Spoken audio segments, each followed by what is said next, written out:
Bonjour et bienvenue sur mon jardin dans les Landes. Alors on pourrait faire une petite analyse maintenant du début de résultat de notre semis de gazon. Et voilà, donc à peine une semaine après, on est 6 jours après le semis, on voit les raies gras qui commencent à sortir, vous voyez bien, partout là. Et on voit notamment la particularité du rai gras, cette petite enveloppe de graines qui est rouge. C'est spécifique au rai gras, voilà ce que ça donne. Et quand on le prend au niveau du sol, on voit un petit peu de verdure. Et on peut voir, alors vous voyez ici que le filet a bien poussé, bien levé, c'est bien déterminant.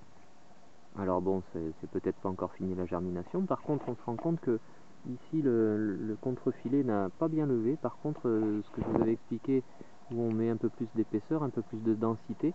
Alors ce qui se passe, c'est que comme je vous le disais sur les précédentes vidéos, au niveau de l'arrosage, c'est un petit peu difficile de maintenir ces parties en bordure, en fait, ces parties en bordure, les maintenir plus humides. Et on voit bien, là je vais me reculer un peu, et on voit bien qu'en fonction de la configuration du terrain, en fait les bordures ici elles descendent un petit peu, et cette partie là est plus exposée au soleil, elle est en pente, et donc c'est plus difficile de la maintenir humide tout au long de la journée, ce qui fait que ça va mettre plus de temps à germer.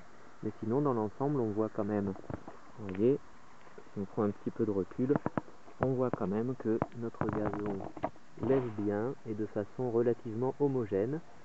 Alors nous sommes juste 13 jours après le semis, donc il y a encore quelques trous qui sont présents. Ça va encore mettre du temps à lever. Là c'est bien, depuis 2 jours on a de la pluie, il n'y a plus besoin d'arroser. Mais vous voyez, la couverture végétale quand même commence à se faire. Et puis ce que l'on commence à voir aussi, à certains endroits, et notamment ici, il y a une belle levée de plantes adventices, qu'on pourrait appeler mauvaises herbes si on a envie. Voilà, donc là ça va être un problème plus tard, mais un petit problème parce que à mon avis, après la première tonte, une bonne partie disparaîtra.